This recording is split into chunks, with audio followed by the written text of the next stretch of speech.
이 저녁 주신 하나님 말씀은 신약 디모데후서 제4장입니다. 디모데후서 4장 마지막 장이죠. 디모데후서 4장 1절에서부터 보겠습니다.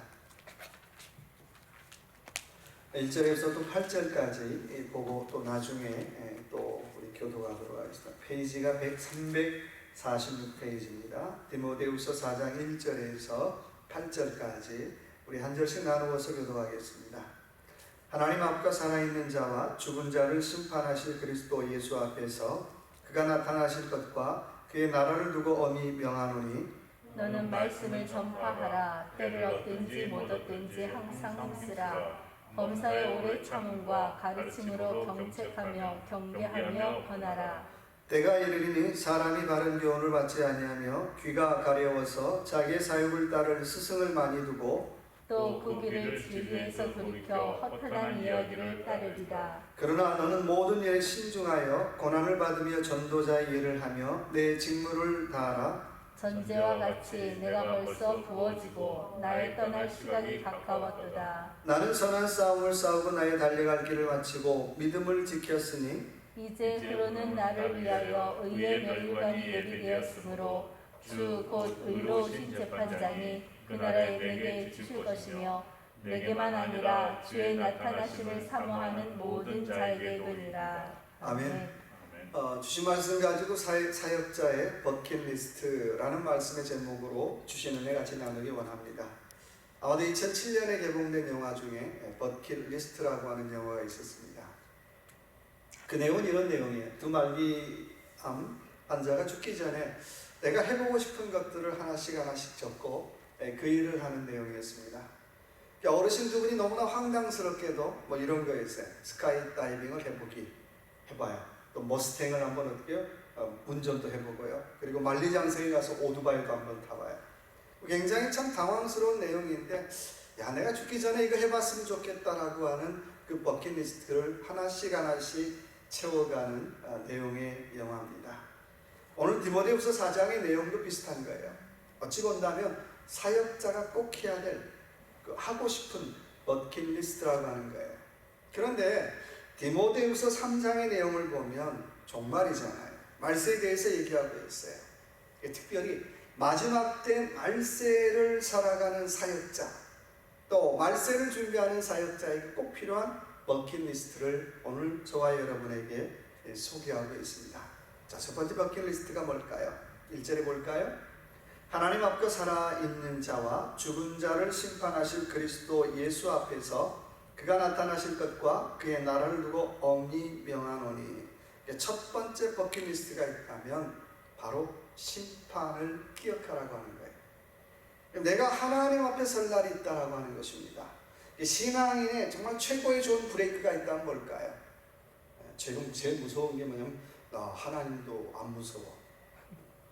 그런 사람이 있더라고요. 하나님도 안 무서워.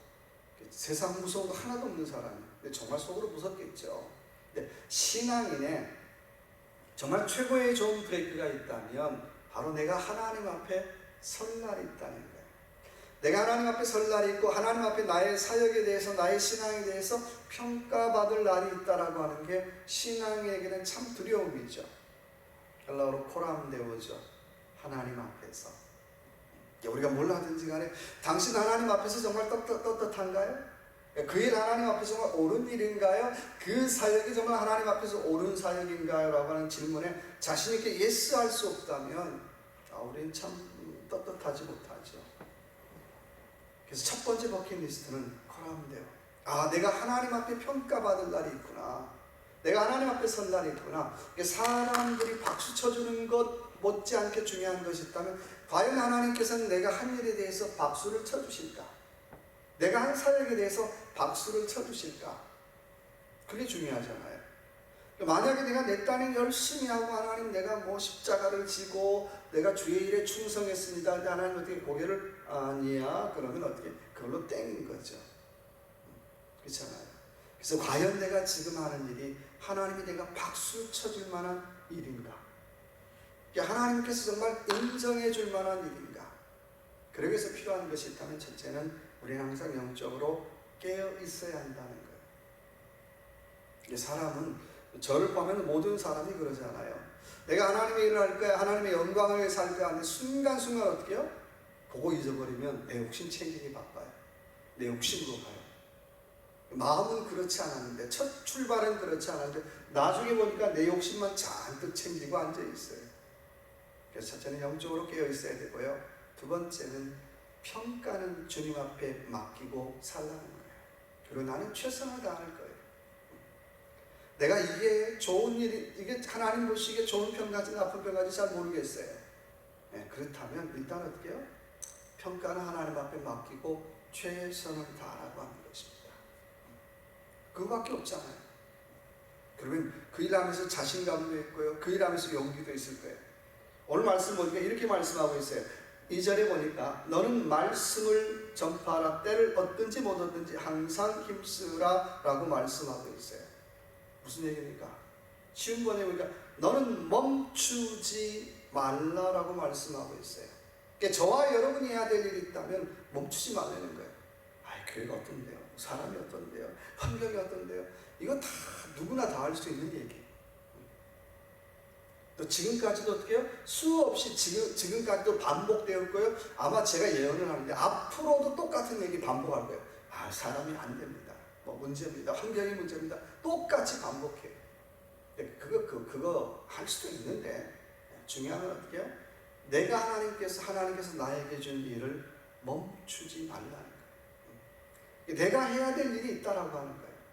때를 얻든지 못 얻든지 하나님 말씀 전파라는 것처럼 내가 때를 얻든지 못 얻든지 간에 내가 하나님께서 나에게 주는 그 사역을 어떻게 스탑하지 말라라고 하는 것입니다.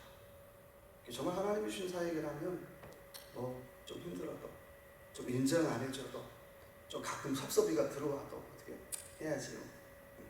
기왕이면 기쁨으로, 기왕이면 감사로, 기왕이면 즐거운 마음으로 하면 참 좋겠지만 설령 그렇지 못하는 시간이 있다 할지라도 이거 아버지가 하라고 하는 일이지. 그래도 한번 해봐야지. 힘내서 한번 어떻게 해요? 포기하지 말고 가라는 거죠. 오늘 3절의 말씀 다시 제가 읽어볼게요. 3절 보니까 때가 이르리니 사람이 바른 교훈을 받지 아니하며 귀가 가려워서 자기의 사욕을 따라 스승을 많이 두고 라고 말씀하고 있어요. 또 2절의 말씀 보니까 너는 말씀을 전파하라. 때를 얻든지 못 얻든지 항상 힘쓰라. 범사의 오래 참음과 가르침으로 경책하며 경계하며 권하라 라고 말씀하고 있어요. 뭐라는 거죠? 2절을 보니까 3절도 비슷한 내용인데 구체적인 자세가 나오죠. 힘쓰라, 경계하며 권하라. 쉬운 번역에 보니까 사람을 훈계하고 설득하라라고 말씀하고 있어요. 세상에 제일 힘든 농사가 있다면 뭘까요? 제일 힘든 농사가 사람 농사 아니겠어요? 그렇잖아요. 저희 어머니가 자식 잘 키우는 게 이렇게 힘드냐? 저 딸은 그래도 나 같은 자식이 없지. 나같이 훌륭하지는 않지만 괜찮은 자식인데 우리 어머니가 저를 보면서 한숨을 가끔 푹푹 쉬면서 사람 농사가 힘들다. 속으로 나 같은 자식 없는데 가끔 속도 썩겠지만 정말 사람 농사가 힘들잖아요. 근데 분명한 건 사람 농사는 교육이 백년지대계라고 하는데 사람 농사는 보람이 있어요. 그렇잖아요. 그 한 사람의 변화는 가족을 변화시키고요. 또 어떻게 해요? 주변 사람들을 변화시키는 대단한 다이너마이트 같은 영향력이 있어요. 그래서 인생을 살면서 제일 가치 있고 귀한 농사가 뭡니까? 라고 질문한다면 사람 농사죠. 근데 그 일에 어떻게 해요? 힘쓰라고 말씀하고 있어요. 제가 해봐도 안 되면 그만할까? 화나는 거예요. 아니야, 또 힘써야지. 그리고 어떻게 해요? 하나님 앞에 설날을 기억하라고 하는 것입니다. 두 번째 버킷리스트가 있다면 4절에 보니까 또 그 귀를 진리에서 돌이켜 허탄한 이야기를 따르리다라고 말씀하고 있습니다. 두 번째 버킷리스트가 있다면 허탄한 이야기를 멀리하라는 거예요. 좀 다른 말로 표현한다면 이렇게 표현하면 어떨까 싶어요. 영적인 불량식품을 멀리하라는 거예요. 제가 초등학교 다닐 때 지금도 그래요. 가끔 정상적인 유통 과정을 거친 식품하고 불량식품하고 비교해보면 어느 쪽이 더 맛있는 것 같아요? 불량식품이 훨씬 맛있는 것 같아요. 분명히 엄마가 학교 갈 때 그러잖아요. 너 학교 앞에서 파는 게 다 불량식품이야. 절대 사 먹으면 안 돼. 근데 어떻게 해요? 귀가 귀에 못이 하여튼 막 많이 들었잖아요. 근데 가다 보면 어떻게 해요? 너무너무 맛있어요. 나중에 보면 막 배탈 나고 난리 나잖아요. 똑같은 거예요. 영적인 것도 두 번째 버킷리스트가 있다는 영적인 불량식품을 멀리하라는 거예요. 근데 그 불량식품의 내용이 뭡니까? 허탄한 이야기를 멀리하라는 거죠. 허탄한 이야기는 이런 거예요. 나쁜 얘기 아니에요? 자, 아무개가 기도했는데 뭘 받아대더라. 아무개가 기도했는데 뭘 받대더라. 좋은 얘기잖아요. 근데 그걸 계속해서 어떻게 해요? 하나님 말씀보다 어떻게 해요? 그것만 관심 있는 거예요. 또 누가 그런 사람 없나? 계속 어떻게 해요? 쫓아다니는 거죠. 여러분, 그건 신앙생활에 잠깐 유익될지 모르지만 진리하고는 상관없잖아요. 그렇잖아요. 그러니까 우리의 인생이 구원은 하나님 말씀을 쫓을 때 구원받는 거지 자꾸 기적을 쫓아가는 게 구원하고 상관이 있어요? 잠깐 유익은 될지 모르지만 결국 어떻게 해요? 엉뚱한 길로 가더라고 하는 것입니다. 그래서 오늘 사절의 말씀은 허탄한 이야기. 우리는 신앙생활하면서 뭔가 스페셜한 걸 좋아해요. 특별한 거. 평범한 거 별로 싫어하잖아요. 하나님 말씀도 어떻게 좀 평범하게 늘 어떻게 보면 다 알잖아요. 너무 시시해. 평범해. 근데 여러분 기억하시길 바랍니다. 진리는요, 단순하고요. 진리는 반복되어져요. 진리는 단순하고 반복되어지는데 놀라운 것은 지겨워 그럴 것 같은데 단순하게 반복되어지면서 어떻게 해요? 그 단순하게 반복되어지는 말씀 속에 능력이 임하더라고 하는 거예요. 그렇잖아요. 제가 설교를 해도 똑같은 설교를 한 10번을 한다고 한번 해보십시다. 지겨울 것 같은데요. 어떤 때는 이 말씀 가지고 은혜 받고요. 어떤 때는 저 말씀 가지고 은혜 받고요. 저도 준비하는 저도 마찬가지예요. 늘 똑같은 말씀이잖아요. 근데 우리는 그것보다는 좀 특별한 거, 스페셜한 거. 사람이 죽었다 깨어나는 거. 내가 특별히 암덩어리가 떨어지는 거. 다른 사람이 그런 거 참고하시고요. 나에게 너무 특별한 것, 쇼킹한 것, 그거 좋아하지 말라는 거예요. 그거 어떻게 자꾸 그쪽으로 따라가지 말라는 거예요. 그래서 다시 한번 저와 여러분의 삶 속에 두 번째 버킷리스트가 있다면 진리는 단순하구나. 진리는 쉽구나. 진리는 평범하구나. 하나님의 말씀, 평범한 것 속에 특별한 은혜가 있다는 사실을 깨닫고 두 번째 버킷리스트가 있다면 영적인 불량식품을 경계하라는 것이고요. 세 번째는 5절의 말씀 보니까 같이 읽어볼까요? 그러나 너는 모든 일에 신중하여 고난을 받으며 전도자의 일을 하며 내 직무를 다하라. 세 번째 버킷리스트가 있다면 전도자의 일을 어떻게 해요? 다 하라는 거예요. 어떻게 하는 게 다 하는 겁니까? 5절의 말씀 보니까 신중, 그 다음에 어떻게 해요? 고난이라고만 나와 있어요. Raise of your purpose. 신중하게. 어떻게, 그 다음에 어떻게 해요? 그 일을 하기 위해서 뭣도 받으며? 고난 받는다는 거예요. 그러니까 예수 믿는데 고난이 없습니다. 저는 그 값싼 복음이에요. 값싼 복음. 십자가를 뺀 복음은 복음이 아니죠. 예수 믿고 그냥 다 잘 됐습니다. 예수 믿고 축복만 받았습니다. 그거 좀 생각해 봐야 되잖아요. 제가 배가 아파서 그런 게 아니라 십자가가 빠진 복음이라는 거예요. 신앙생활에 제가 고난을 찬성하는 게 아니라 고난이 빠져 있는데 어떻게 하나님의 복음을 전하는데 거기에 고난이 안 들어갈 수가 있느냐는 거예요. 그렇잖아요. 마귀가 웰컴하지 않는데, 마귀가 반대하는데, 마귀가 안 좋아하는데 당연히 어떻게 해요? 고난이 있죠. 어려움이 있어요. 난간이 있어요. 어떻게 본다면 신앙생활 속에 고난이 없는 일, 고난이 없는 사역, 고난이 없는 기도, 고난이 없는 헌신은 제대로 된 게 아니라는 거예요. 내가 기도할 때 어려움이 있구나. 내가 사역할 때 어려움이 있구나. 내가 신앙생활 좀 제대로 해보려고 하는데 고난이 있구나. 이게 제대로 된 신앙인이지. 나는 모든 일이 만사 오케이 형통이다. 저는 그런 분 볼 때마다 믿음이 좋은 건지 하나님이 그 사람 편인 건지 하여튼 참 궁금하긴 해요. 근데 중요한 건 내게 주어진 전도인의 일을 다하라는 거예요. 다른 말로 말하면 내 사명에 흔들리지 말라는 거예요. 하나님이 저와 여러분에게 주신 사명이 있다면 오늘 말씀처럼 어떻게 해요? 그러나 너는 모든 일에 신중하여 고난을 받으며 전도자의 일을 하며 내 직무를 다하라는 거예요. 그거 왜 합니까? 나에게 주신 일이 됩니다. 나에게 주신 일이 됩니다. 나에게 주신 사명이고 나에게 주신 잡이라는 거예요. 그것 다 하라고 하는 것입니다. 그래서 어려움이 있어도 힘들어도 좀 내게 주신 사명에 흔들리지 말라는 거예요. 유명한 하영록이라고 하는 장로님이 계십니다. 성경대로 비즈니스 하기라고 하는 책을 쓰신 분인데요. 유명한 펜실베니아 대학을 졸업하고 주차 빌딩을 만드는 워커사라고 하는 회사에 입사해서 29살에 임원 자리에 올랐어요. 승승장구했죠. 29살 임원이 됐어요. 그러다 33살에 고속도로에서 운전하다가 갑자기 의식을 잃었어요. 병명은 심신빈박. 제가 적어놨어요. 심장이 갑자기 뛰다가 죽는 병이래요. 그 세상에 그런 병도 있대요.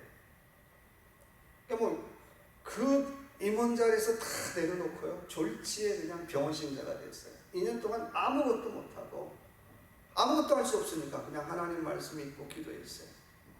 내가 어떻게 살아야 됩니까? 하나님, 제가 이 33살의 나이에 가야 됩니까? 내가 예수님도 아닌데 어떻게 살아야 됩니까? 그래서 말씀을 계속 보는데 자꾸 눈에 밟히는 말씀이 네가 이웃에게 하면 네가 잘 된다. 네가 이웃에게 잘하면 네가 축복받는다. 네가 성도들에게 잘하면 축복받는다. 그 말씀을 계속 주십니다. 그래서 하나님, 혹시라도 나를 낫게 해주시면, 내가 건강을 되찾으면 내가 하나님 앞에 이웃들을 잘 섬기는 회사를 내가 세우겠습니다. 비영리단체겠죠. 그래서 하나님께서 그에게 다시 한번 건강을 찾게 해주셔서 유명한 타마스라고 하는 회사를 세웠어요. 이 회사의 모토는 어려운 이웃을 돕자라고 하는 거예요. 그래서 모든 회사의 수익금은 정말 이웃들을 위해서 사용을 합니다. 참 이것만 봐도 아직도 성경대로 살려고 하는 사람들이 있어요. 여러분, 이분만 그런가요?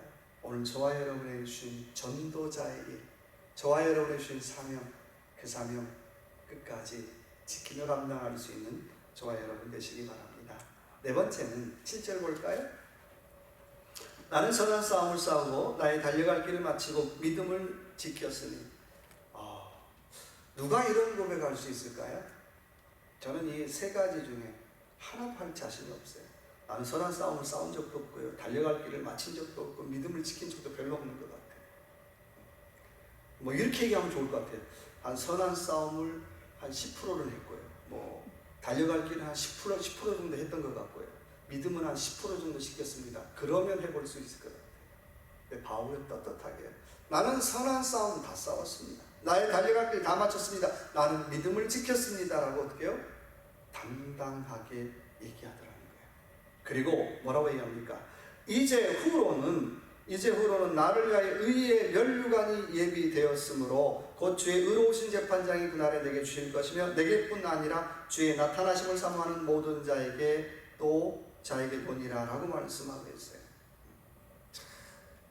정말 자기 인생의 6절에 보면 6절, 7절, 6절에 보면 전제와 같이 내가 벌써 부어지고 나의 떠날 시각이 가까웠다고 말씀하고 있어요.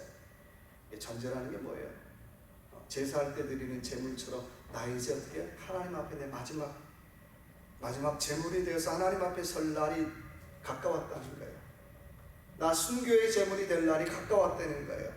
근데 그 상황 속에 자기 인생을 되돌아보니까 나는 선한 싸움 다 싸우고 나의 달려갈 길을 다 마쳤습니다. 여러분, 인생을 사는데 이렇게 코스가 정말 분명하고 뚜렷하게 산 사람이 얼마나 될까요? 바울은요, 출발점도 알았고요, 목표 지점도 알았어요. 누가 쿡 찔러서 당신이 가야 할 목표가 어딥니까? 네, 제가 가야 할 목표는 여기입니다라고 정확히 찍어냈다는 거예요. 오늘 저와 여러분 어떨까요? 당신의 목표가 무엇입니까? 라고 물어보면 정말 콕 찍어서 정확히 대답할 자신이 있습니까? 바울은 어떻게 자기 인생의 코스가 너무 분명했기 때문에 제가 가야 할 길은 선한 싸움 다 싸우고 내 믿음을 지킨 이 길이 내 인생의 종착역입니다 라고 하는 고백을 하고 있더라는 거예요. 요즘 많은 젊은이들이 물론 경제적인 또 코로나 때문에 잡이 없는데요. 왜 그 일 합니까? 라고 물어보면 내가 대학 졸업했으니까 해야죠. 또 먹고 살기 위해서 해야죠. 우리 엄마가 하라고 그랬으니까 해야죠. 근데 정말 자기가 해야 할 일을 하고 살아가신가요? 또 정말 자기가 하고 싶은 일을 하고 살아가십니까? 정말 바울처럼 자기 인생의 마지막에 당신 인생 어떻게 살았습니까? 라고 물어볼 때 제 인생요? 조금도 후회 없습니다. 별로 후회 없습니다. 나는 선한 싸움 싸우고 나는 믿음을 지키고 나는 여기까지 살아왔습니다. 라고 고백할 수 있느냐는 거예요. 저도 자신 없어요. 그런데요, 우리의 네 번째 버킷리스트가 있다면 끝까지 믿음을 지키는 거예요. 하나님 저 약하지만요, 하나님 저 부족하지만요, 그래도 끝까지 내가 믿음 지키는 길에 서기를 원합니다. 세상 말로 내가 죽어가면서 막 헛소리하는 사람들 너무 많잖아요. 제가 참 많은 임종을 봤는데요, 목사님도 다 봤어요. 근데 죽으면서 헛소리하는 분들 너무 많아요. 장로님인데 권사님인데 죽어가면서 너무나 공포에 떨고 있어요. 제가 위로가 안 되는 거예요. 제가 오히려 시험이 되는 거예요. 임종 예배를 갔다가 권사님 예수님이 함께 하세요. 평안하세요. 너무너무 무섭다는 거예요. 물론 죽음이 무섭죠. 두렵죠. 근데 최소한 우리가 죽을 때 큰 거가 아니라고 할지라도 주님, 내가 끝까지 죽을 때 내 입에서 고백되어지는 말은 그래도 믿음 지키는 얘기, 믿음 지키는 말, 신앙의 얘기하고 내가 죽기를 원합니다. 그래야 되지 않겠어요?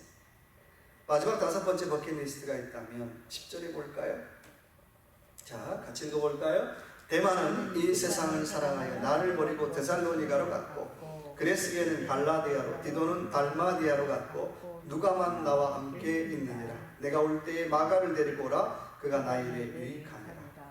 마지막 다섯 번째 버킷리스트가 있다면 함께하는 사람들이 되라고 하는 것입니다. 오늘 말씀 보니까 다 떠난 사람들 얘기해요. 누구만 같이 있대요? 누가만 나와 함께 있다라고 얘기하고 있어요. 근데 오늘 바울의 관심사는 떠난 사람에 대한 얘기하는 거 아니에요. 어디에 얘기하는 거예요? 지금 이 자리에 있는 사람들 얘기하는 거예요. 우리 자꾸 떠난 사람들 얘기 가지고 어떻게 얘기하잖아요. 근데요, 지금 있는 사람들에게 초점을 좀 맞춰보자는 거예요. 신앙인은 지금 있는 사람들에게 초점 맞추는 거예요. 로마가 기독교를 탄압할 때, 로마가 수많은 기독교인들을 탄압할 때 기독교인들이 떠났나요? 안 떠났어요. 지하 카타콤으로 들어갔잖아요. 그리고 300년 동안 313년 기독교가 공인될 때까지 그 지하 캄캄한 어두운 곳에서 기도하고 찬양하고 예배드리고, 그리고 제네레이션이 바꿔지면서도 어떻게 해요? 하나님 앞에 예배했어요. 떠나지 않았어요. 떠난 사람에 관심 갖지 말자는 게 아니라 지금 있는 사람들, 함께하는 사람들이 되라고 하는 것입니다. 그래서 우리가 오늘 11절에 보니까 마가를 데리고 오라. 2차 전도여행 때 돌아간 적이 있죠. 근데 나중에 어떻게 해요? 바울이 감옥에서 불러요. 어떤 사람이라고요? 내 사역에 필요한 사람들. 자, 우리 한번 17절 같이 한번 읽어볼까요? 17절입니다. 17절 같이 한번 읽어봅시다.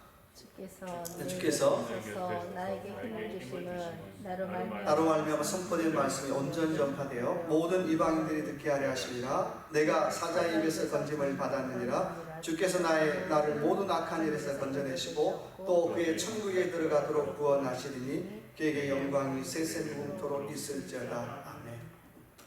함께 있는 사람들에 대한 얘기도 하고, 또 누구에 대한 얘기예요? 주께서 내 곁에 서서 나에게 힘을 주십니다. 누가 나와 함께 하신다고요? 주님이 나와 함께 하신다는 거예요. 주님이 나와 함께 하시기 때문에 나는 떠난 사람들에 대한 얘기보다는 지금 있는 사람들 얘기하겠다는 거예요. 끝까지 신앙을 지키고 교회를 지키고 자기의 사역에서 최선을 다한 사람들 얘기를 하겠다는 거예요. 근데 나와 함께 하신 그 예수님 어떤 분이시냐면 과거에는 어떻게 해요? 나를 사자의 입에서 건져내 주셨대요. 뭐 라이언 얘기가 아니겠죠. 정말 어렵고 목숨이 걸 만한, 목숨이 위협당할 만한 그런 순간에 하나님이 나를 건져주셨다는 거예요. 현재는 뭐예요? 나를 악한 일에서 건져주셨다는 거예요. 미래는 뭘까요? 나를 어떻게 해요?